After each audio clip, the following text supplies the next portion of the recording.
Your brain is currently running a 3 million-year-old survival program that views a modern cocktail party as a literal death trap. It isn't that you're antisocial or boring. It's that your biology is desperately trying to keep you from being eaten in the dark.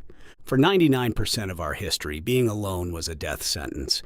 Yet today, your brain secretly wants you to isolate as a form of self-defense. This is the great human paradox. We are a species built for the campfire, now trapped in a world of endless artificial light that has short-circuited our original blueprint. To understand why you want to cancel your plans tonight, you have to look at the circle of fire. Before we mastered flames roughly 1 million years ago, sunset meant the end of the world. Moving in the dark meant becoming prey for leopards, wolves, and hyenas that possessed the night vision we lack. Fire changed the equation by creating a circle of safety, roughly 30 feet in diameter. Inside that circle you lived, but anyone who wandered away was significantly more likely to be killed. Because of this, your brain is hardwired to scan for threats whenever you enter a new social space. We are the descendants of the most paranoid humans, the ones who stayed close to the fire and watched the shadows. Today, that ancient predator alarm has been retrofitted into social anxiety. When you walk into a crowded room and your heart races, your brain isn't reacting to the people. It's reacting to the near-total darkness it perceives beyond the safety of your familiar tribe. But why the urge to isolate completely? The answer lies in a chilling 1968 experiment called Universe 25. Scientist John Calhoun built a paradise for mice with unlimited food, water, and zero predators. He expected a population explosion, but what he got was a social collapse that mirrors our modern world. As the enclosure became overcrowded, the mice developed what Calhoun called a behavioral sink. Young males, having no meaningful social roles to fill, began drifting into the center of the enclosure in listless pools, refusing to fight or mate.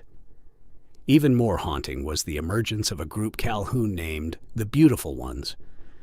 These mice stopped all social activity entirely.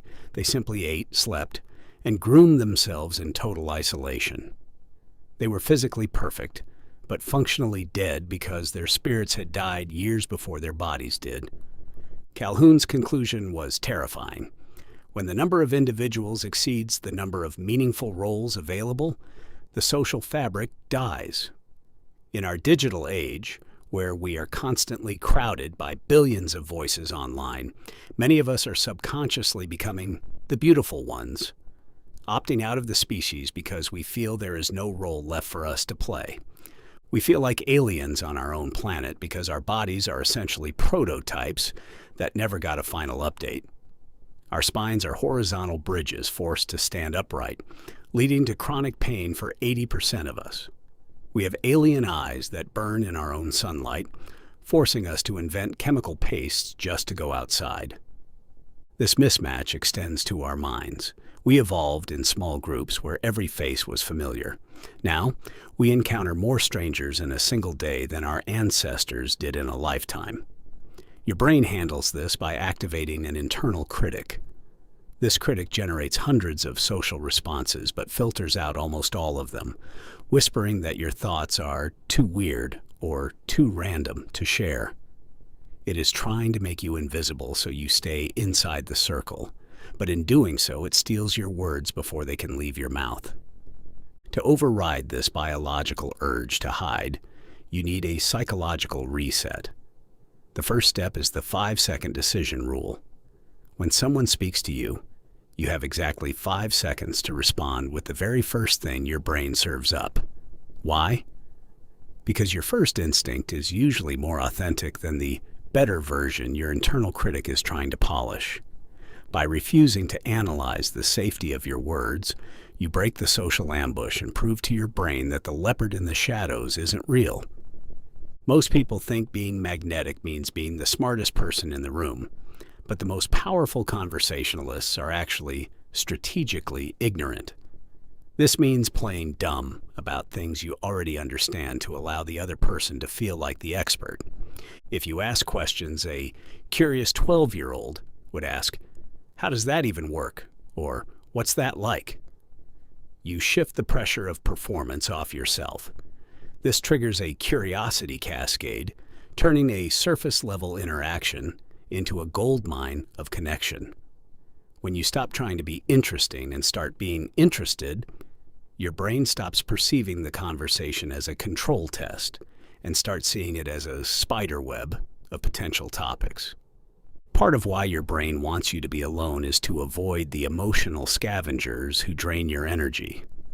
When dealing with toxic people who thrive on your reaction, you must master the gray rock method. You become as uninteresting and unresponsive as a pebble, giving short, neutral answers like, "I don't know," or "maybe." If someone tries to disrespect you in public, don't fight. Use mental judo.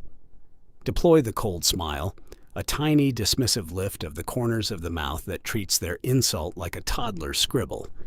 This works because an insult is never about you. It is a confession of the other person's own insecurities. When you realize they are just shadow boxing with their own demons, you regain your peace without having to retreat into isolation. We have also lost a critical state of human consciousness, the watch. Before the industrial age, humans didn't sleep in one 8-hour block. They had a first sleep, followed by 1 or 2 hours of quiet wakefulness in the middle of the night, and then a second sleep. During this midnight window, the brain produces high levels of prolactin, the same hormone released during meditation. Our ancestors used this time to pray, interpret dreams, or simply lie in the dark and think. Today we call this insomnia and treat it with pills, but it is actually your body remembering its 300,000-year-old rhythm. By flooding our nights with blue light, we have eliminated this reflective state, leaving our brains fragmented and disrupted. To reset, you must embrace the darkness, not fear it. Another reason you feel disconnected is that your earliest memories were quite literally destroyed to make room for you. In the first years of life, your hippocampus undergoes neurogenesis at such a rapid rate that the new brain cells overwrite the old circuits. You can't remember being a baby because there was no narrator yet, no sense of self to package experiences into a story. Language eventually gave your memory a skeleton, allowing you to anchor your identity to words and cultural narratives. This means you are constantly being rebuilt. The you from 5 years ago is physically and neurologically different from the you sitting here now. Your brain wants you to be alone because it is busy becoming you, but that process requires the very social interaction it is trying to avoid. John Calhoun believed that for a species as complex as ours, the only way to avoid the death of the spirit seen in Universe 25 is ideational generativity. This is the act of extending ourselves into conceptual space, creating new ideas, new networks, and new roles that didn't exist before. We are an invasive species on Earth that went from sharpened rocks to nuclear weapons in a geological blink, and our wiring simply hasn't caught up. We are prey animals running a planet. The urge to isolate is a mismatch between your savanna-coded hardware and your high-speed digital software. The ultimate power move isn't learning how to beat other people. It's learning how to ignore the biological signal that tells you to hide.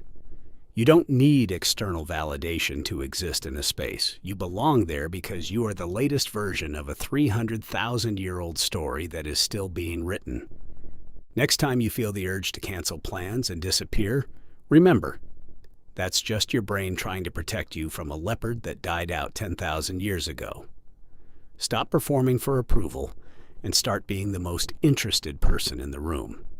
The circle of fire isn't a physical place anymore. It's the connection you build when you refuse to let your ancient fears win. If you're ready to stop being one of the beautiful ones and start reclaiming your role in the tribe, hit subscribe.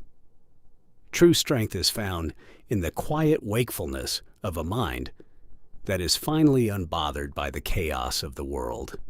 Be the gray rock in the storm, keep the fire burning, and never forget that you were built to survive the dark.